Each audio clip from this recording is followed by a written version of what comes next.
அத்தியாயம் 9. ஏழுமலையும் அவன் நண்பர்களும் அதன் பிறகு சும்மா இல்லை. மாயன் என்ன செய்கிறான் என்று பார்ப்பதற்காக அவனை அவனுக்கே தெரியாமல் பின்தொடர்ந்தனர். மாயனும் ஆடுகளை பட்டியில் அடைத்தான். கிடாயை மட்டும் கையில் பிடித்து கொண்டான். பனங்காட்டு பக்கமாய் கிளம்பிவிட்டான். ஏழுமலைக்கு ஆச்சரியமாகிவிட்டது. எம்புட்டு தைரியம்டா இவனுக்கு என்றான் தன் சகாவிடம். பின்ன என்ன, நம்மள மாதிரி வெட்டி பந்தாவா பண்ணிட்டு இருப்பாங்க? டேய், அவன் போய் மோதிரத்தை எடுத்துட்டா 1 பவுன் மோதிரமும் போச்சேடா. அப்போ நீயும் போய் தேடு, யார் வேணான்னா? டே நீங்களும் வாங்கடா. வரோம், ஆனால் அதனால எங்களுக்கு என்ன பிரயோஜனம்? அட பாவிங்களா, என்னடா நீங்களும் இப்படி பேசுறீங்க? எல்லாம் நீ சொல்லி கொடுத்தது தான். 10,000க்கு 100 ரூபா தரேன்னு சொன்ன கர்ணப்பிரபு இல்லையா நீ? சரி, எவ்வளவுடா கேட்குறீங்க? மோதிரம் கிடைச்சா சரி பாதியா தரேன்னு சொல்லும். வரோம். சரி பாதியா? விட்டா அம்புட்டு மாயனுக்கு போயிடும். இப்போ கூட அவனை முந்தி காட்டி பெப்பேதான். நண்பர்கள் ஏழுமலை வயிற்றில் புளியை கரைத்தனர். ஏழுமலைக்கு சும்மா கிடந்த சங்கை ஊதி கெடுத்தது போலத்தான் இருந்தது. மாயனோ கிடாயை பிடித்து கொண்டே பனங்காட்டு பக்கமாய் போய்க் கொண்டிருந்தான். இடைப்பட்ட நாடார் கடையில் ஒரு பாக்கெட் கடலை மிட்டாய் வாங்கி கொண்டான். வியாபாரம் செய்த நாடாரிடம் சுரத்தே இல்லை. அவனிடம் எப்பொழுதும் சகஜமாக பேசுவார். காசை வாங்கி கொண்டு கண்ணாடி ஜாடியை திறந்து மிட்டாயை தருவதில்தான் குறியாக இருந்தார். உள்ளே யாரோ அழும் சப்தம். நாடார் உட்கார்ந்த இடத்தில் இருந்தே அதற்கு ரியாக்ட் செய்தார். அவளை கொஞ்ச நேரம் அழுவாம சும்மா இருக்க சொல்லு. பொழுது சாய போற நேரம், வியாபாரம் நடக்கிற இடத்துல அழுதுகிட்டு இருந்தா வரலட்சுமி அப்படியே திரும்பி போயிடுவா என்கிற அவர் குரலின் கடுமை மாயனுக்கு புதிது. யார் நாடாரை அழுவுறது? உனக்கு என்ன மாயா, மிட்டாயை வாங்குனியா கிளம்புனியான்னு இரு. அட, உட்கார வச்சு ஊர்க்கதை அம்புட்டையும் பேசுற நீங்களா நாடாரே இப்படி பேசுறீங்க? வாயை புடுங்காம புறப்படுற வழியை பாரு மாயா. அவர் அதட்ட கண்ணீர் விழிகளோடு அவர் மகள் மல்லிகா அவனை கடந்து போக அவனுக்கு மேலும் ஆச்சரியம். மல்லிகாவுக்கு சிரித்த முகம். அவளா அழுவது? இந்த ஊர்ல இன்னும் இந்த மாதிரி எத்தனை பார்க்க போறேனோ என்றபடியே கிடாயுடன் நடந்தான் மாயன். கிடாய் அவன் பிடியில் பரிதாபமாக பார்த்தது. அவன் மட்டும் கயிற்றை விட்டால் துள்ளி கொண்டு ஒரே ஓட்டம். கிடாய்க்கும் பனங்காடு என்றால் மிக இஷ்டம். அங்கே அதற்கு பிடித்த ஆவாரம் புதர்கள் மிக அதிகம், பயமும் அதிகம். நரிகளின் கண்களில் பட்டுவிட்டால் அவைகள் வட்டம் கட்டி வளைத்து நிற்கும். மாயன் உற்சாகமாய் நடந்து கொண்டிருந்தான். வீட்டுக்கு வீடு எலுமிச்சம்பழம் தொங்கிக் கொண்டிருந்தது. பஞ்சாயத்தில் வந்து தந்துவிட்டு போயிருந்தனர். அவனுக்கும் ஒன்று தரப்பட்டது. அது அவன் பாக்கெட்டில் இருந்தது. 90% அவன் வரையில் பேய் பிசாசெல்லாம் கிடையாது. ஒரு 10% அந்த பயம் அவனுக்கு இருக்கத்தான் செய்தது. அதுதான் எதற்கும் இருக்கட்டும் என்று எலுமிச்சம்பழத்தை பாக்கெட்டில் போட்டு கொண்டிருந்தான். கிடாயோடு அவன் தைரியமாக போகும் அழகை சிலர் பார்த்தனர். அதுவும் பனங்காட்டு பக்கமாக அவன் போவது சிலரை உறுத்திற்று. அவனை அவனுக்கே தெரியாமல் ஏழுமலை குரூப்பும் பின்தொடர்ந்து கொண்டிருந்தது. விதி வேலை செய்ய தொடங்கிவிட்டால் மதி அதற்கேற்றார் போல மடங்கி போகும். கவனிக்க வேண்டியவர்கள் கவனித்து கொண்டிருப்பவர்கள் கூட கவனியாமல் போவார்கள். மாயனையும் ஏழுமலையையும் அவன் நண்பர்களையும் கூட யாரும் பெரிதாக கவனிக்கவில்லை. ஊர் எல்லையில் ஒரு பெரிய மேடு உண்டு. அதை கடந்து இறங்கிவிட்டால் அந்த பக்கமாக யார் போகிறார்கள் வருகிறார்கள் என்பதே தெரியாது. கிடாயோடு முதலில் மாயன் மறைந்தான். பின்னாலேயே சென்று ஏழுமலையும் அவன் சகாக்களும் கூட மறைந்தனர். காற்று சப்தத்தோடு வீசிக்கொண்டிருந்தது. பனையோலைகள் உரசிக்கொள்ளும் சப்தம் துல்லியமாகவே கேட்டது. அந்த சரசரப்பான ஓசைக்கு நடுவில் காற்றின் வேகம் கூடும் போதும் குறையும் போதும் ஹோவென்று ஒருவித சப்தம். அதுவே ஊளை சப்தம் போல மாறிடும் போது அந்த பனங்காட்டுக்குள் சில வயதான கிழவிகள் அழ முடியாமல் அழுகிற மாதிரி இருந்தது. நடுநடுவே அசலான நரிகளின் ஊளை சப்தமும் சேர்ந்து கொண்டது. இறை கிடைக்காத நரிகள் வானம் பார்த்தபடி வாயை பிளந்து கொண்டு ஊளையிடும். அந்த சப்தம் கேட்பவர்களுக்குள் ஒருவித பீதியை மூட்டுவதாக இருக்கும். அதிலும் ஊருக்குள் அச்சமும் பயமும் அபரிமிதமாக பரவி கிடக்கும் இவ்வேளையில் சாதாரண சப்தம் கூட மனதை திகிலில் ஆழ்த்துவதாகவே இருக்கும். மாயனும் அப்படித்தான் உணர்ந்தான். தனக்கு ஏற்ற துணையாக ஆட்டுக்கிடாயை பிடித்து கொண்டிருந்தான். அதுவும் ஒரு ஓட்டப்பந்தய வீரனைப் போலத்தான் அவன் பிடியில் நின்று கொண்டிருந்தது. நாலாபுரமும் அதன் இளம் பச்சை நிற கண்கள் ஊடுருவியபடி இருந்தன. செதில் செதிலான உடம்போடு பனைமரங்கள், அந்த செதில்களின் மேல் மரப்பள்ளிகள் சில படுத்திருந்தன. தரைப்பரப்பில் ஆவாரம் புதர், நடுநடுவே சில பாறை திட்டுகள். அந்த திட்டு ஒன்றின் மேல் உடும்பு ஒன்று ஓய்வெடுத்து கொண்டிருந்தது. அதன் டயர் உடம்பும் இமைக்காத பார்வையும் ஈட்டி எறிவது போல வந்துவிட்டு செல்லும் இரட்டை நாக்கும் அந்த சலசலப்பான சூழலில் ஒரு சாதாரண காட்சியாகவே தெரியவில்லை. ஒரு சில நிமிடங்கள் அந்த காட்சிகளில் நின்றுவிட்ட மாயன் மெல்ல கீழே குனிந்து தரைப்பரப்பை பார்க்க தொடங்கினான். அவனுக்கு பின்னாலேயே ஒரு 100 அடி தொலைவில் ஏழுமலையும் அவன் நண்பர்களும். ஏழுமலை பார்வை மாயன் மேலேயேதான் இருந்தது. அவனுக்கு எதுவும் ஆகாதவரை தங்களுக்கும் எதுவும் ஆகிவிடாது என்று ஒரு எண்ணம். கூட வந்த நண்பர்களிடம் லேசான பதைப்பு. மேற்கு பக்கமாய் சூரியனும் இறங்கிக் கொண்டிருந்தான். காற்று காலமானதால் காற்று வீச்சிடம் மட்டும் பெரிதாக எந்த குந்தகமும் இல்லை. சில நேரங்களில் வேகமான வீச்சு காரணமாக புழுதி கவலமெல்லாம் மேலெழும்பியது. அது யாரோ ஒருவர் படுத்திருந்த நிலையில் எழுந்து நின்று உதறிவிட்டு கொள்வதைப் போல கூட தோற்றமளித்தது. மாயன் தரையை காலால் நிரடியபடியே பார்த்து கொண்டே நடந்தான். அந்த கிடாயும் கூடவே நடந்தது. நடுநடுவே அது திமிரிக்கொண்டே கட்டை அவிழ்த்து கொண்டு ஓட பார்த்தது. ஒரு இடத்தில் பாம்பொன்று வளைந்து வளைந்து ஓடிய தடயம். நடக்கும் தடத்துக்கு பக்கவாட்டு புதரில் அது உரித்து போட்ட சட்டை, ஏதோ ஒரு பாலிதீன் காகிதம் முட்களிடையே சிக்கிக்கொண்டு சடசடப்பது போல சடசடத்து கொண்டிருந்தது. நல்ல தடிமனான நாகம். சட்டை முழுமையாக இருந்தது. அதை கிடா ஏதோ பயிர் பச்சை என்று எண்ணி வாயால் கவ்வி இழுத்து போட்டது. ஏய் சீ என்று மாயன் அதன் வாயிலேயே அடிக்கவும் அந்த சட்டை கீழே விழுந்து வீசும் காற்றில் விறுவிறுவென்று உருண்டோடியது. எந்த புதர் அருகே சட்டை கிடந்ததோ அதற்குள் தான் சட்டை உரித்த பாம்பும் சுருண்டு கிடந்தது. சுருண்டு கிடந்த நிலையிலேயே அது மெல்ல தலையை மட்டும் ஒரு அங்குலத்துக்கு நிமிர்ந்து பார்த்துவிட்டு தனக்கு எதுவும் ஆபத்து இல்லை என்பது போல திரும்பவும் மடங்கி கொண்டது.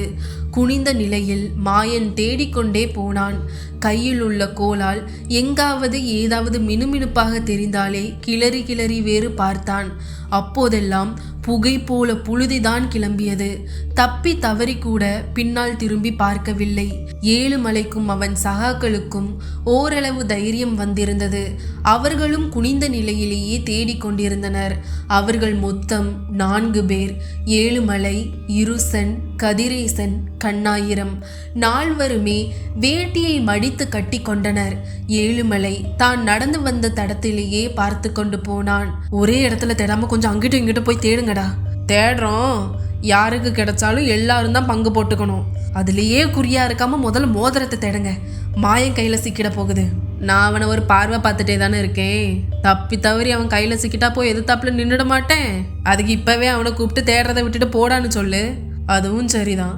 நம்ம பயந்த மாதிரி இங்க பெருசா எதுவும் இல்லை என்று ஏழுமலை சொல்லும் போதே விசுக்கென்று ஒரு குழிமுயல் ஒரே தாவு தாவி அவர்கள் எதிரிலேயே மறைந்தும் போக ஒரு வினாடி திம்மென்று நெஞ்சில் குத்து விழுந்தது போல இருந்தது.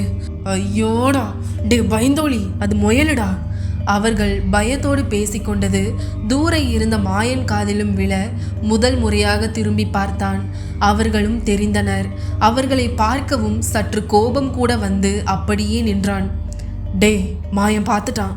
அப்போ சரி, அவனை அப்படியே ஓர போயிட சொல்லு. நீயே சொல்லுடா. இல்லை மாயா, ஓடி போயிடு. மோதிரத்தை நீயே ஆட்டையை போடலான்னு பார்க்குறியா? என்னடா பார்க்க? நீ ஓசப்படாமல் திரும்பினப்பவே நினச்சோம். என்ன நினச்சிங்க? பணங்கட்ட நினச்சி பார்க்கவே பயந்த நீங்கள் என்னத்தடா நினச்சிங்க? கேள்வியோடு அவன் அவர்களை நெருங்கினான். சரி, சத்தம் போடாத. எல்லாரும் சேர்ந்து தேடுவோம். கொஞ்ச நேரத்தில் இருட்டிடும். அதுக்குள்ளே தேடி கண்டுபிடிச்சிட்டு இங்கேருந்து நல்ல விதமாக போகிற வழியை பார்ப்போம். அப்புறமா மோதிரத்தை விற்று வர பணத்தை பங்கு போட்டுக்குவோம். அடா போங்கடா. ஏன் மோதிரம் எனக்கு கிடைக்கிறதுக்கு நான் எதுக்கடா பங்கு தரணும்? சரி ஏழுமலை, எப்போ அதை நீ தொலைச்சிட்டியோ அப்போவே அதுக்கும் உனக்கும் சம்மந்தம் இல்லை. யார் கையில் கிடைக்குதோ அவங்களுக்கு தான் அது.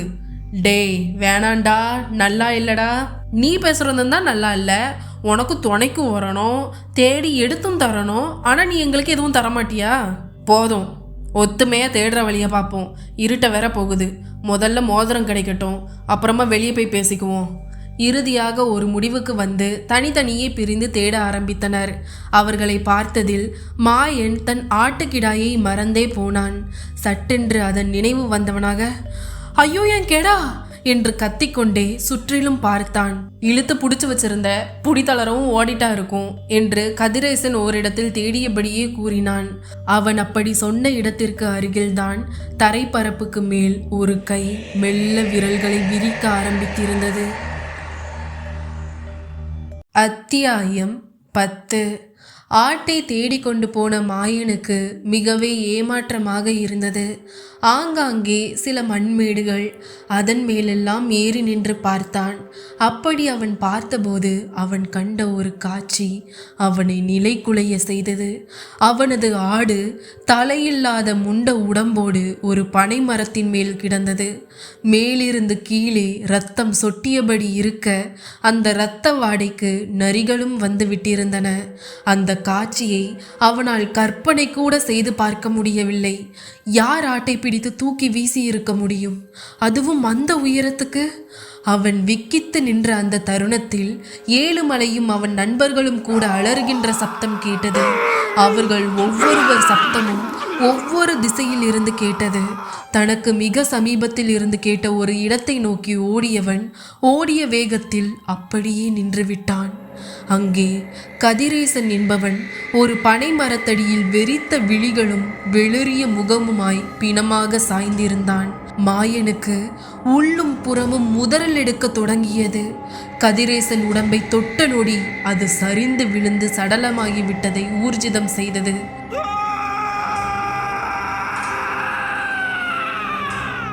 மாயன் அடுத்த நொடி அங்கே நிற்க அஞ்சி அங்கிருந்து விலகி ஓடினான்.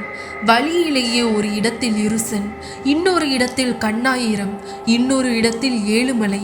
சொல்லி வைத்தது போல நால்வருமே ஒன்று போலவே செத்து போயிருந்தனர். மாயனுக்கு அப்போதுதான் தன் தப்பு புரிந்தது. ஒரு வினாடி கூட நின்றுவிடக்கூடாது என்று கருதி நடக்க கால் எடுத்தான். ஆனால் அப்படி அடியெடுத்த காலை அவன் நின்ற இடத்திற்கு கீழ் இருந்து முளைத்த கையானது இறுக்கி பிடித்தது. அதனால் நின்ற இடத்தில் நிலை தடுமாறி விழுந்தவன் விழுந்த வேகத்தில் திரும்பி பார்த்தான். அங்கே தோன்றிய கையானது அவன் பார்க்கும்போதே பூமிக்குள் திரும்ப உள்ளடங்கிவிட கரெக்டாக அவன் கழுத்துக்கு இருபுறமும் இரு கரங்கள் தோன்றி அப்படியே அவன் கழுத்தை இறுக்கி பிடித்தன. மிக மிக உறுதியான பிடி. அவன் காலிரண்டும் ஒரு போராட்டத்துடன் உதறி பார்த்தது. சில நொடிகள் தான் அதுவும். பின் அதுவும் அடங்கிவிட்டது. வானில் மேற்கில் சூரியனும் இறங்கி மறைந்து விட்ட நிலையில் அந்த பனங்காடு முழுவதையும் இருள் சூழ ஆரம்பித்தது.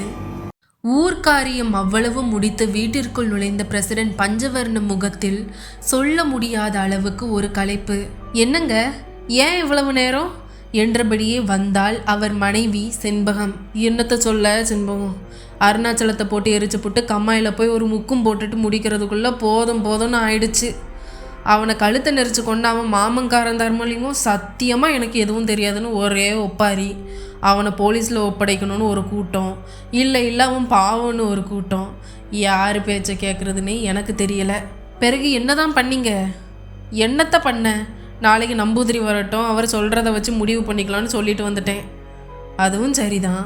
கைக்கு மீறி எல்லா விஷயங்களும் போயிட்டுருக்கும்போது வேற என்னத்தை பண்ணுறது? செண்பகமும் அவருக்கு ஆதரவாகத்தான் பேசினாள். உள்ளே அறைக்குள் இருந்த ரஞ்சிதம் பார்த்து கொண்டே இருந்தாள். அவள் நினைப்பெல்லாம் முந்தைய இரவு வந்துவிட்டு போன ஞானசேகரன் மேலேயே தான் இருந்தது. செண்பகமும் பஞ்சவர்ணத்திடம் ஞானசேகரன் பற்றி தான் பேச ஆரம்பமானாள். பஞ்சவர்ணமும் கால் கை கழுவி விட்டு வந்தார். ஊஞ்சல் பலகையில் அமர்ந்து கொண்டு புசு புசுவென முடிமுளைத்த அவர் மார்பின் ஈரத்தை துடைத்து கொண்டே செண்பகம் பேச்சை கேட்க தொடங்கினார். உங்களுக்கு ஒரு விஷயம் சொல்லுவேன், வாயை பொழந்துடக்கூடாது. இன்னைக்கு எல்லாமே வாயை பொழக்க வைக்கிற சமாச்சாரமாக தான் இருக்குது. இதில் நீயும் சேர்ந்துக்கிறியாக்கும். அதெல்லாம் ஊர் விஷயம். இது நம்ம குடும்ப விஷயம். சரி சரி, ஜிலேபி சுத்தாம விஷயத்துக்கு வா. நம்ம மாப்பிள்ளை தம்பி இன்னும் மிலிட்ரியில் போய் சேரல போல் இருக்கு. என்ன புள்ள வளருத? வளரல. நேற்று ராத்திரி பூரா நம்ம வீட்டையே சுற்றி சுற்றி வந்திருக்காரு. புள்ள, நீ என்ன புதுசாக கதை விட்டுக்கிட்டு? கதையும் இல்லை, கற்பனையும் இல்லை. நம்ம பொண்ணு மேலே அம்புட்டு மோகம். அட கொடுமையே. அப்போ நான் இல்லாதப்ப வீட்டுக்கு வந்தாராக்கும். ஊருக்குள்ளே மிலிட்ரி ஜீப் வந்த மாதிரி தெரியலையே. வீட்டுக்கெல்லாம் வரல. பொழுது விடியவும் கிளம்பி போயிட்டாருன்னு தான் தோணுது. என்ன புள்ள நீ, மாப்பிள்ளை கோவிச்சிட்டு கீவிச்சிட்டு போயிருக்க போகிறாரு. எனக்கும் அப்படி தான் தோணுது. உங்கள் பொண்ணு ஒரு கிறுக்கு. அவர் வரவும் நம்மளை எழுப்பாமல் கேட்டால் அவர் தான் எழுப்ப வேண்டான்னு சொன்னாராம். பஞ்சவர்ணம் உடனே ரஞ்சிதத்தை பார்க்க, ரஞ்சிதம் பதிலுக்கு அப்பாவை ஒருவித வெட்கமும் ஏமாற்றமும் நெளிய பார்த்தாள். என்ன கண்ணு நீ இப்படி பண்ணிவிட்ட? இல்லப்பா, அவர் தான். அப்போ ஊரில் தான் இருக்காரா மனுஷே? அநேகமாக பக்கத்து மதுரை மிலிட்ரி ஆஃபீஸில் தான் இருக்கணும். போன வாட்டம் வந்தப்போ அந்த ஆஃபீஸ் ஜீப்பில் தானே வந்தார். ஆமாம் ஆமாம், என்ன இருந்தாலும் மேஜர் இல்லையா? பஞ்சவர்ணம் கொஞ்சம் பெருமைப்பட்டு கொள்ள வாசற்புறம் கச்சிதமாக நிழலாடியது. யாரு? நான் தான் சுப்பையா நாடார் வந்திருக்கேன் பஞ்சவர்ணம். ஓ நாடார் அண்ணனா, வாங்க வாங்க. என்ன பஞ்சவர்ணம், ஊர் குழப்பமெல்லாம் ஒரு வழியாக அடங்கிச்சா? உட்காருங்க அண்ணே. அது இப்போதைக்கு அடங்குற மாதிரியே எனக்கு தெரியலை. ஆமாம், நீங்கள் எங்கே இவ்வளவு தூரம்? அதுவும் இந்த நேரத்தில்? நானும் சில முக்கியமான விஷயங்களை பேசிட்டு போகலான்னு தான் வந்தேன். சொல்லுங்க, என்ன விஷயம்? பஞ்சவர்ணம் கேட்க சுப்பையா நாடார் நிமிர்ந்து ரஞ்சிதத்தையும் செண்பகத்தையும் ஒரு பார்வை பார்த்தார். என்ன, இவங்க இருக்கிறது உங்களுக்கு இடைஞ்சலாக இருக்கா? அப்படி இல்லை, இது ஒரு மாதிரி விஷயம். நீங்கள் கொஞ்சம் வெளியே வந்தால் பொடி நடையாக நடந்துக்கிட்டே பேசிடலாம். அப்படியா? இல்லாட்டி நாளைக்கு காலையில் பஞ்சாயத்து போர்டு ஆஃபீஸில் வச்சுக்கலாமா? இல்லை பஞ்சவர்ணம், இது ரொம்ப அவசரம். என்னால் மனசில் வச்சு சுமக்க முடியலை. சொல்ல வேண்டியதை சொன்னா தான் எனக்கு தூக்கமே வரும். அப்போ சரி, இருங்க வந்துடுறேன். பஞ்சவர்ணம் எழுந்து ஆணி காதில் அவிழ்த்து மாட்டிய சட்டையை திரும்ப போட்டுக்கொண்டு நாடாருடன் புறப்பட தயாரானார். செண்பகம் கணவனை ஏமாற்றத்துடன் பார்த்தாள். காலையில் போனவர் இரவு வந்து சாப்பிடக்கூட இல்லை. அதற்குள் அவரை இப்படி ஒருவர் வெளியே அழைத்தால் கோபமும் சலிப்பும் வருவது சகஜம்தானே. இருவரும் வீதிக்குள் இறங்கிவிட்டனர். செண்பகம் ரஞ்சிதத்தை பார்த்து, நல்ல பிரசிடென்டி உங்கள் அப்பா. வரவங்களுக்கெல்லாம் கொஞ்சம் கூட மனசாட்சியே இல்லை. ஏன் காலையில் பேசிக்க முடியாதா? அப்படி என்ன தலை போடுற விஷயம்? பேசி முடிச்சாதான் இவருக்கு தூக்கம் வருமா? இவரு தூங்கணும், ஆனால் உங்கள் அப்பா சுமந்து சாகணுமாக்கும். என்னவோ போ. அழுத்து கொண்டே பேசியவள் வாயில் அப்போதே கொட்டாவி பிரிந்தது. சரிம்மா, நீ படுத்துக்க. நான் முழிச்சிருந்து அப்பா வரவும் சோறு போடுறேன் என்றாள் ரஞ்சிதம். நானே சொல்லணும்னு இருந்தேன். இன்னைக்கு பூரா நெல்லை வச்சே நான் நொந்து போயிட்டேன் என்று திரும்பவும் கொட்டாவி பிரிய உள்ளே போய் அப்படியே கட்டிலில் விழுந்தாள். ரஞ்சிதத்துக்கும் அம்மாவை பார்க்க பாவமாக இருந்தது. பஞ்சவர்ணம் வர நேரமாகும் என்றும் தோன்றியது. அதுவரையில் முழித்திருப்பதற்கு டிவி பார்க்கலாம் என்று நினைத்து டிவியை போட்டுவிட்டு காற்றோட்டமாக ஜன்னல் அருகே போய் நாற்காலியை போட்டுக்கொண்டு அமர்ந்தாள். அவள் பார்வை டிவி மேலேயே இருந்தது. ஆனால் ஜன்னலுக்கு அந்த பக்கமாய் ஞானசேகரன். அவன் பார்வையோ அவள் மேலேயே. அத்தியாயம் 11. இரவு நேரம். சில்லென்ற காற்று. பஞ்சாயத்து போர்டு மூலம் போடப்பட்ட தெருவிளக்குகளும் ஒன்று கூட பழுதுபடாமல் எரிந்து கொண்டிருக்க தெருவில் மௌனமாக நடந்தபடி இருந்தார் பஞ்சவர்ணம். கூடவே சுப்பையா நாடார். நாடார் இன்னும் பேச்சை ஆரம்பிக்கவே இல்லை. பஞ்சவர்ணமும் அவர் மிகுந்த மன அழுத்தத்தில் இருப்பதை புரிந்து கொண்டதால் அவரை தூண்டவில்லை. நல்ல வேளை, சுப்பையா நாடாரே மெல்ல வாயை திறந்து விட்டார். பஞ்சவர்ணம், இப்போ நான் சொல்ல போகிற விஷயம் உனக்கு ரொம்பவே அதிர்ச்சியாக இருக்கும். அதுக்காக என்னால் சொல்லாமலும் இருக்க முடியாது. எதுவாக இருந்தாலும் சொல்லுங்கண்ணே. நான் சொல்ல போகிற விஷயத்துக்கும் உன் குடும்பத்துக்கும் சம்மந்தம் இருக்குது. சரி, என்னன்னு சொல்லுங்க. உன் குடும்பத்துக்கு மட்டும் இல்லை, இன்னும் ஊருக்குள்ளே நடந்த அவ்வளவு கெட்ட சாவுக்கும் கூட சம்மந்தம் இருக்குது. பீடிகை போதும்னே, தயவு செய்து விஷயத்துக்கு வாங்க. பஞ்சவர்ணம், என்னை முதல்ல மன்னிச்சுக்க. நீ உன் மகளுக்கு பார்த்துருக்கிற உன் மாப்பிள்ளை நல்லவே இல்லை. பஞ்சவர்ணம் அதிர்ச்சியோடு பார்த்தார். அதே சமயம் அந்த மாப்பிள்ளை இப்போ உயிரோடையும் இல்லை. மாப்பிள்ளை மட்டும் இல்லை, மாப்பிள்ளையோட வந்த 3 மிலிட்ரி சிநேகிதங்களும் இப்போ உயிரோடு இல்லை. சுப்பையா பிள்ளை அடுத்து சொன்னதெல்லாம் பஞ்சவர்ணத்தை உலுக்கி எடுத்து விட்டது. சுப்பையா அண்ணே, நீங்கள் நெசமாக தான் சொல்கிறீங்களா, இல்லை என்ன சும்மா தட்டி பார்க்குறீங்களா? அவர் பதில் குரலில் நடுக்கம் தெரிந்தது. உன்னை நான் எதுக்கு பஞ்சவர்ணம் தட்டணும்? ஒரு பெரிய கொடுமை நடந்து அதனால் 5-6 பலிகளும் நடந்து முடிஞ்சிருச்சு. அண்ணே, என்னன்னே சொல்கிறீங்க? என் நெஞ்சையே அடைக்குது உங்கள் பேச்சு. விபரமாகவே சொல்கிறேன். 2 நாள் முந்தி என் பொண்ணு மல்லிகா டைப்ரைட்டிங் பரீட்சை எழுத மதுரைக்கு போயிருக்கா. பரீட்சை எழுதி முடிச்சுட்டு அவள் ஒரு 5 மணியை போல் பஸ்ஸில் வந்து நம்ம புளிய மரத்தடி ஸ்டாப்பில் இறங்கி பனங்காடு வழியாக நடந்து வந்திருக்கா. அப்போ சைக்கிள் கடை காளிமுத்துவும் அந்த அருணாச்சலமும் கூட வந்திருக்காங்க.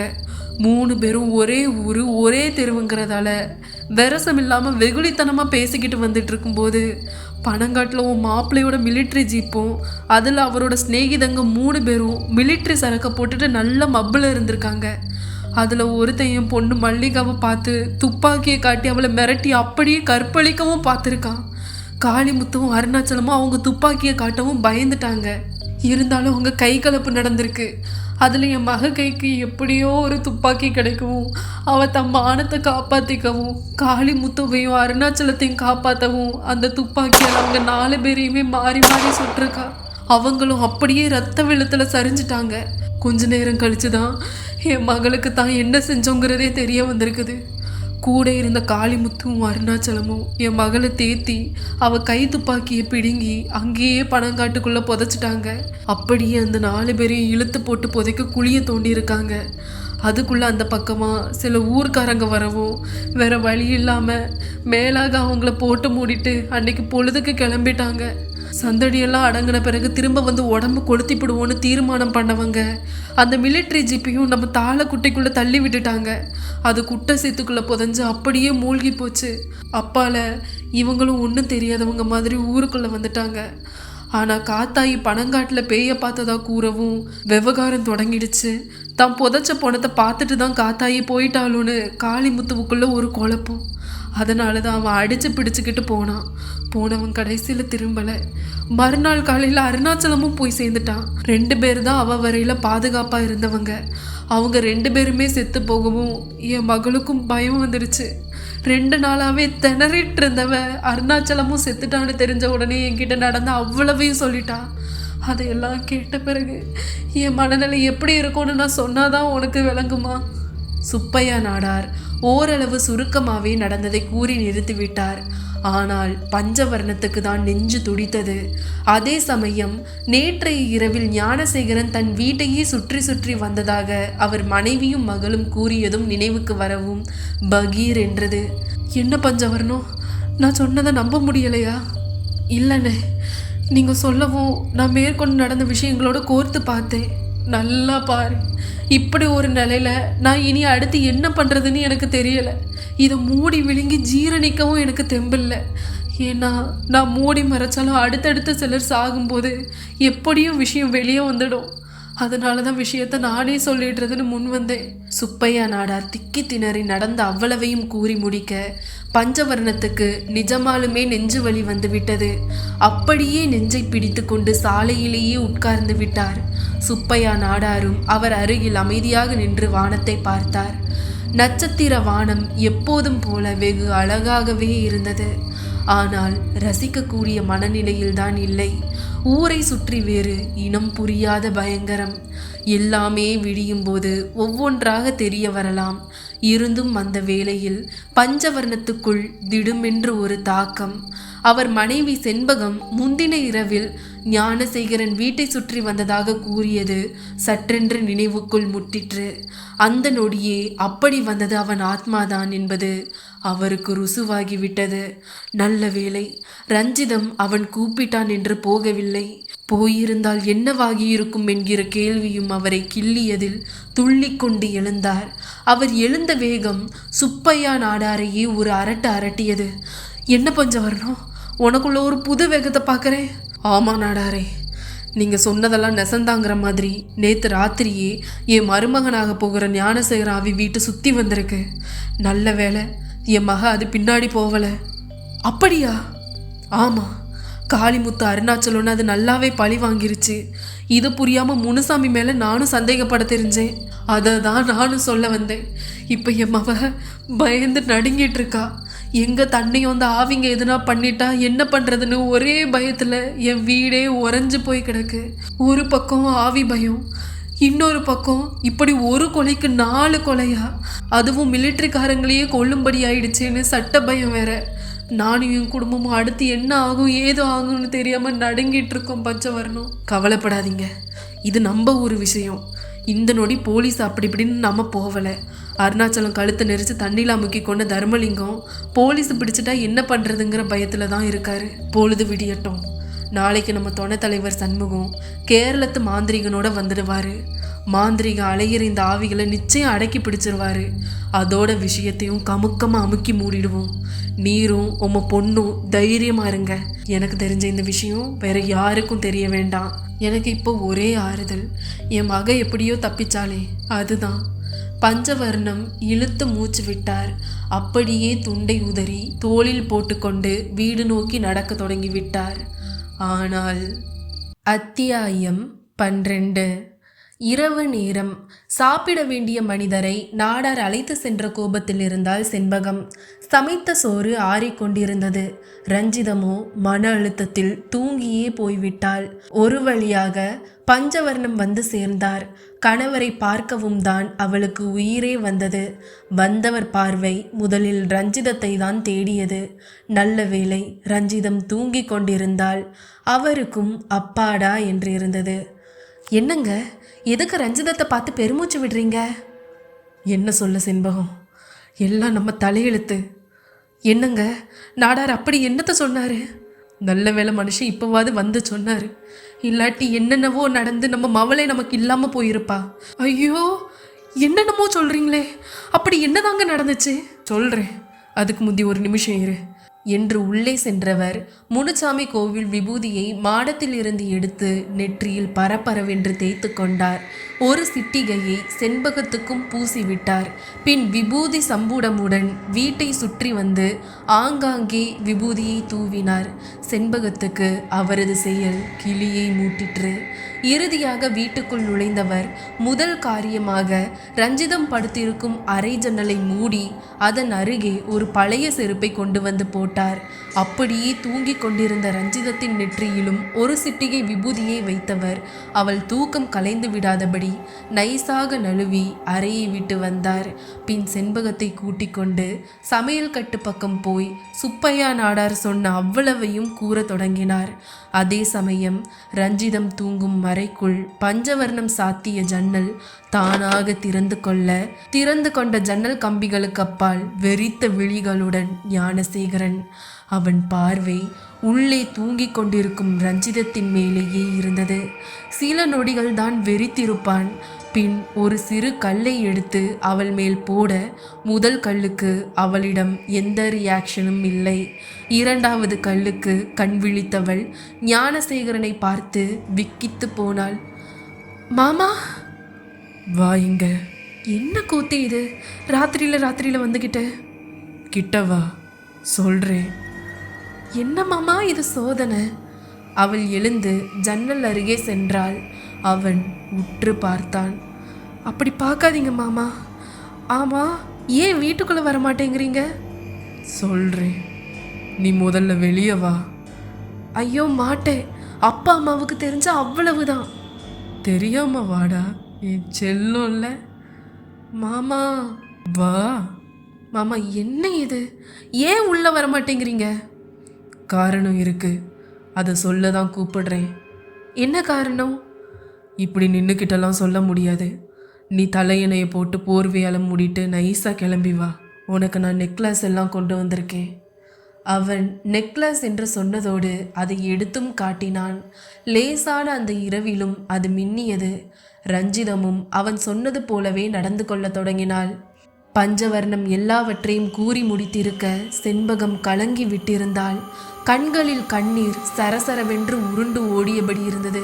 ஏன் செண்பகம் அழுவுற? நம்ம தப்பிச்சிட்டோம். அந்த நாயோட நம்ம மவளுக்கு கல்யாணம் ஆகியிருந்தா என்ன வாயிருக்கும் யோசிச்சு பாரு. அது சரிங்க, நிச்சயம் பண்ணது நின்று போனா அது கூட கெட்டது தானே. ராசி இல்லாதவன்னு சொல்ல ஆரம்பிச்சிடுவாங்களே. தப்பு. நல்ல அதிர்ஷ்டசாலி அதான் ஒரு பொம்பளை பொறுக்கி கிட்ட மாட்டாம தப்பிச்சான்னு தான் நினைப்பாங்க. என்னால் இப்போ கூட நம்ப முடியல. ஞானசேகரன் அவ்வளோ மோசமானவனா? மிலிட்ரி வாழ்க்கை சிலரை ஒழுக்கமுள்ளவங்களா ஆக்கும், சிலரை மிருகமாகவும் மாற்றிடும். இவன் 2வது ரகத்தில் சேர்ந்துட்டான். அதுக்கு நாம் என்ன பண்ண முடியும் சொல்லு பார்ப்போம். பேச்சோடு பேச்சாக அங்கேயே சாப்பிட்டு முடித்தார். அப்புறம் ஒரு முக்கியமான விஷயம், இந்த விஷயம் யாருக்கும் தெரியக்கூடாது. தெரிஞ்சா ஒரு பொண்ணுக்கு இல்லை 2 பொண்ணுங்க வாழ்க்கை பாதிக்கப்படும். ஐயோ, நான் ஏங்க வாயை திறக்கிறேன்? இப்படி சொல்லிக்கிட்டே மனசு கேட்காம பேசுகிற ஜென்மம் தானே பொட்ட ஜென்மம். ஆமாம், உங்கள் ஆம்பளை ஜென்மம் ரொம்ப யோக்கியம் பாருங்க. இப்போ சிலர் செஞ்ச தப்பால் ஒரு ஊரையில் பாதிக்கப்பட்டிருக்கு. சரி, நமக்குள்ள எதுக்கு சகடை, விட்டு தள்ளு. இன்னைக்கு ராத்திரியே எப்படியாவது கழிப்போம். விடிஞ்சா நம்பூதிரி வந்துடுவார். அவர் வந்த பின்னால் ஒரு கஷ்டமும் இல்லை. உசுறு போன குடும்பங்களுக்கு என்ன சமாதானம் சொல்லுவீங்க? அதான் நம்பூதிரி ஆவிகளை மடக்கி பிடிப்பார்ல, அவர் சொல்லிடுவார். ஆவி பழி வாங்கினதுக்கு யார் என்ன செய்ய முடியும்? பேச்சோடு பேச்சாக ஹால் பக்கம் வந்த பஞ்சவர்ணம் அரை கதவை திறந்து ரஞ்சிதம் தூங்குகிறாளா என்று பார்த்தார். போர்த்தியபடி இருப்பதை பார்த்தவர், நல்லா அசந்து தூங்குறா, நல்லது, தூங்கட்டும் என்று கதவை சாத்தி கொண்டார். அப்படியே கையெடுத்து ஒரு பெரிய கும்பிடு போட்டுவிட்டு தரையில் படுக்கை விரித்து உடம்பை கிடத்தினார். பக்கத்திலேயே செண்பகம் வந்து படுத்தாள். அங்கிருந்த முன்விளக்கை அணைக்க போனவளை தடுத்து விட்டார். மிக மிக எச்சரிக்கையோடு இருப்பதாக ஒரு நினைப்பு. ஆனால் பாவம், ரஞ்சிதம் உள்ளே இல்லாத உண்மை மட்டும் அவருக்கு தெரியவே இல்லை. விடிந்து விட்டது. தாளக்குட்டை பக்கமாய் காலை கடன் முடிக்க போனவர்கள் அவ்வளவு பேரும் 108ஆம் பனங்காட்டுக்கு மேல் ஏராளமான கழுகுகள் பறப்பதை பார்த்து அதிர்ந்து போயினர். அப்படி ஒரு காட்சியை அவர்கள் வாழ்நாளில் பார்த்ததே இல்லை. அந்த காட்சியே காட்டுக்குள் திரும்பவும் ஒரு விபரீதம் நடந்து விட்டதை அவர்களுக்கு உணர்த்திவிட்டது. செய்தி பஞ்சவர்ணம் காதுக்கு வந்தது. அவர் அப்போது கொல்லையில் பல்விளக்கி கொண்டிருந்தார். செய்தியை கேள்விப்பட்டவர் அப்படியே மார்பில் ஒரு துண்டோடு தாளக்குட்டை பக்கம் வந்து விட்டார். அவரும் பார்த்தார். கிட்டத்தட்ட 50-60 கழுகுகள் பகீர் என்றது. ஏதோ விபரீதம் என்கிற அதே உணர்வோடு வீட்டுக்கு திரும்பியவரை மேலும் பயமுறுத்தினாள் செண்பகம். என்னங்க, நம்ம ரஞ்சிதத்தை காணோங்க. அவ படுக்கையில தலகாணி தான் இருக்குது. சாதுரியமா அதுக்கு போர்வையை போட்டு மூடிட்டு ராத்திரியே அவ போயிட்டாங்க. பஞ்சவர்ணம் அடுத்த க்ஷணமே தலைமேல் ஒரு பாறை தவறுதலாக விழுந்து விட்டது போல அப்படியே உட்கார்ந்து விட்டார். செண்பகம் பதறினாள். ரஞ்சிதோ, நீ உசுரோட இருக்கியா இல்லையா? அந்த பாவிவோ உசுரையும் வாங்கிட்டானா? ரஞ்சிதம்மா! அவள் மூக்கை சீந்தினாள். அப்படியே மயங்கியும் விழுந்து விட்டாள். மதியம் சரியாக 12 மணி. பாண்டித்தேவன் பட்டி பஞ்சாயத்து துணைத் தலைவர் சண்முகம் ஒரு வேனில் தாமோதரன் நம்பூதிரியுடன் ஊர் எல்லையை தொட்டிருந்தார். எல்லை பலகையை பார்த்த நம்பூதிரி வேனை நிறுத்த சொல்லி இறங்கினார். தலையில் ஏராளமான முடி. அதை முடிந்து கொண்டு முன்பக்கமாய் இழுத்து விட்டிருந்தார். நெற்றியில் பட்டையாக சந்தனம், புருவத்தில் பிறருக்கு தெரியாதபடி துஷ்ட சக்திகளுக்கு எதிரான மை, திறந்த மார்பு. அதை ஒரு துண்டால் மூடியிருந்தார். இடுப்புக்கு கீழே கச்ச வேட்டி, காலில் கருப்பு வண்ணத்தில் செருப்பு. இறங்கியவர் பெயர் பலகையை பார்த்துவிட்டு நாலாபுரமும் திரும்பி பார்த்தார். நெற்றி சுருங்கியது. சுவாசத்தை இழுத்து விட்டார். பின் ஏதோ முணுமுணுத்து விட்டு திரும்ப வேனில் ஏறி கொண்டார். வேன் ஊருக்குள் புக தொடங்கியது. சக்கர உருளலால் ஒரே புழுதி கவலம். ஊர் முகப்பில் பஞ்சவர்ணம் ஏராளமான பேர்களுடன் காத்து கொண்டிருந்தார். அவர் முகத்தில் சுரத்தில்லை. கூட இருப்பவர்கள் வேல், கம்பு, அரிவாள் என்று ஏதோ யுத்தத்துக்கு போக போகின்றவர்களைப் போல காட்சி அளித்தார்கள். சண்முகத்துக்கு அவரை பார்க்கவுமே விளங்கிவிட்டது. வேனை நிறுத்திவிட்டு இறங்கி குதித்து ஓடி வந்தார். சண்முகம், வந்துட்டீங்களா? வந்துட்டேன் தலைவரே. உங்கள் மகளை கூட காணோன்னு நீங்கள் ஃபோனில் சொன்னப்போ பக்குன்னுச்சு. சாமிக்கிட்டையும் சொன்னேன். சாமி கேட்டுட்டு கண்ணை மூடி ஒரு வினாடி யோசித்தவர் ரஞ்சிதத்துக்கு எந்த ஆபத்தும் இல்லைனாரு. தைரியமாக இருங்க என்றார் சண்முகம். தாமோதரன் நம்பூதிரியும் இறங்கினார். பார்வையில் ஒரே துளாவல். சாமி எல்லையிலிருந்தே நோட்டம் போட்டுட்டு வராரு என்றார் சண்முகம். நம்பூதிரியும் பார்த்தது போதும் என்று பேச ஆரம்பித்தார். இங்கன யாருக்கு ஆவி பிடிச்சோ? என்ன சாமி கேட்குறீங்க? விளங்கலைங்க. எந்தா இது மனசிலாயில்ல? ஆவி அதாவது செத்த உசுர் ஒருவனை பிடிச்சு ஒருவனை கொன்னதில்லை, அது ஆரானு? ஓ அவரா? அவர் பேரு தர்மலிங்கம் சாமி, வயசானவர், பாவம். ஞான் அவரை நோக்கட்டே. தாராளமா சாமி. எல்லோரும் அவருடன் தர்மலிங்கம் வீட்டுக்கு சென்றனர். தர்மலிங்கம் பயத்தில் உள்ளே கட்டிலில் படுத்திருந்தார். தட்டி எழுப்பி அழைத்து வந்தனர். கூட்டத்தை பார்த்து போலீஸ் தான் வந்துவிட்டதாக எண்ணியவர் பிறகுதான் நம்பூதிரியை பார்த்து சமாதானமானார். நம்பூதிரியும் அவரை சுற்றி வந்து பார்த்தார். பிறகு விபூதி எடுத்து மந்திரித்து அவர் மீது போட்டார். தர்மலிங்கம் மழங்க மழங்க முழித்தார். அதன் பின் நம்பூதிரி சண்முகம் பக்கமாக திரும்பி, பனங்காடு எங்கோட்டுண்டு என்று கேட்க அனைவரும் பனங்காடு நோக்கி நடந்தார்கள். பெரிய பனங்காடு சாமி. அந்த காலத்தில் திருட்டு பயலுங்க அதுக்குள்ளே தங்கி இருந்து தான் திருட போவாங்களாம். காட்டுக்குள்ளே நரி கரடி எல்லாம் கூட உண்டு. மேடும் பள்ளமாக நிறைய கொகைகளும் இருக்குது. பனங்காட்டுக்கு சண்முகமே விளக்கம் அளித்து முடித்தார். அனைவரும் பனங்காடு நோக்கி நடக்க தொடங்கினர். கூட்டமாய் போவதாலும் நம்பூதிரி இருப்பதாலும் பெரிதாய் பயம் யாரிடமும் இல்லை. பனங்காட்டு முகப்பிலேயே வட்டமிடும் கழுகுகள் எல்லோரையும் மிரள வைத்து விட்டது. காலையில் 50-60 கழுகுங்க தான் இருந்துச்சு. இப்போ அது 100 ஆயிடுச்சு. உள்ள மனுஷ உடம்பு இருந்தாதான் இப்படி ஆகும். யாரு செத்து கிடக்காங்களோ? மாயனும் அந்த சீட்டாட்ட கோஷ்டியும் தான் நேற்று அந்த பக்கம் போனாங்களாம். கூறு கெட்டவனுங்க, சாவறதுக்குன்னே போயிருக்கானுங்களே. பேச்சும் முணுமுணுப்புமாக நடந்தனர். நம்பூதிரி நடையில் நல்ல கம்பீரம். நடுநடுவே சண்முகம் காதில் மட்டும் அவர், இவ்விட ஒரு பயங்கரமும் இல்ல, கெட்ட ஆத்மாக்கள் உள்ள இடம் இப்படி இருக்காது என்று சொன்னதுதான் ஆச்சரியம். பனங்காட்டுக்குள் நுழைந்தபோது அவர்களுக்கு அதிர்ச்சி காத்திருந்தது. மாயனும் மற்றவர்களும் மூளைக்கு ஒருவராக பீந்து போயிருந்தனர். நரிகளும் கழுகுகளும் தின்ற மிச்சமாக கிடந்தனர். எல்லோர் முகமும் விசாரத்தில் மூழ்கி போனது. சிலர் கண்களை மூடிக்கொண்டனர். நம்பூதிரி மட்டும் பழகிய காட்சி போல பார்த்தார். அப்படியே அண்ணாந்து பனை மரங்களையும் ஒரு பார்வை பார்த்தார். கீழே தரைப்பரப்பில் ஒரு இடத்தில் ரஞ்சிதத்தின் செருப்பு கிடந்தது. அதை பார்க்கவும் பஞ்சவர்ணத்துக்கு இதயம் கிடந்து திக் திக்கென்று அடித்து கொண்டது. நம்பூதிரியோ மரங்களுக்கு நடுவில் சுற்றி சுற்றி வந்தார். கழுகுகள் அவ்வளவும் பனை மரங்களின் மேல் ஏறி கொண்டிருந்தன. நரிகள் ஓடி ஒளிந்து கொண்டு விட்டன. தலைவரே, இது பெரிய கொடுமை என்று சிலர் அழவே ஆரம்பித்து விட்டனர். நம்பூதிரி சுற்றி முடித்து விட்டு திரும்பி வந்தார். எல்லோரையும் பார்த்து, இப்பிரேதத்தை இங்கேயே பெட்ரோல் ஊற்றி எரிக்கும். பின்னே ஊரில் உள்ள எல்லா வீடுகளிலும் பால் வாங்கி அதை கொண்டு வந்து தெளித்தால் ஆத்மாக்கள் சாந்தி அடையும் என்றவர் சண்முகத்தை திரும்பவும் அழைத்து காதில் ஏதோ சொன்னார். சண்முகத்தால் அதை நம்ப முடியவில்லை. பஞ்சவர்ணமும் கேட்டார். என்ன சொல்றாரு நம்பூதிரி? இது எதுவும் கெட்ட ஆவி பண்ணது இல்லையா? அப்படின்னா? பஞ்சவர்ணம் பதிலுக்காக சண்முகத்தை பார்த்தபோது அவர் மனைவி செண்பகம் செல்போனை எடுத்துக்கொண்டு, என்னங்க என்னங்க என்றபடி ஓடி வந்து கொண்டிருந்தாள். செண்பகம் வரா, என்னன்னு கேளு. அதற்குள் செண்பகமே வந்து செல்போனை நீட்டினாள். அதில் ரஞ்சிதத்தின் குரல். அப்பா. ரஞ்சிதம், நீயா? நானே தான்ப்பா. எங்கடா கண்ணு இருக்க? நான் இப்போ மதுரையில ஆஸ்பத்திரியில இருக்கேன். அவர் என்ன கடத்திக்கிட்டு கார்ல போனப்போ சத்தம் போட்டுக்கிட்டு கதவை திறந்துக்கிட்டு குதிச்சுட்டு அதுல நல்ல காயம். என் நல்ல நேரத்துக்கு ஒரு பஸ் பின்னாலேயே வந்துச்சு. அதுல இருந்தவங்க இறங்கி வரும் அவர் ஓடிட்டாரு. அவங்க தான் என்ன ஆஸ்பத்திரியில சேர்த்தாங்க. என்னம்மா சொல்ற? ஞானசேகர ஆவி உன்னை கொலை பண்றதுக்கு முந்தி தப்பிட்டியா நீ? அவர் சாகலப்பா, எல்லாம் போய் அவரு நண்பர்கள் எல்லாருமே தீவிரவாதிங்கப்பா. ராணுவத்திலேயும் இப்ப அவங்க இல்ல. அவங்க ரகசியமா ஒளிஞ்சு செயல்பட அவங்களுக்கு நம்ம ஊர் பணங்காடு தேவைப்படவும் பேய் பிசாசு நாடகம் போட்டிருக்காங்க. மல்லிகாவை கெடுக்கிற மாதிரி நடிக்கவும் போலி துப்பாக்கியால மல்லிகா சுட்டிருக்கா.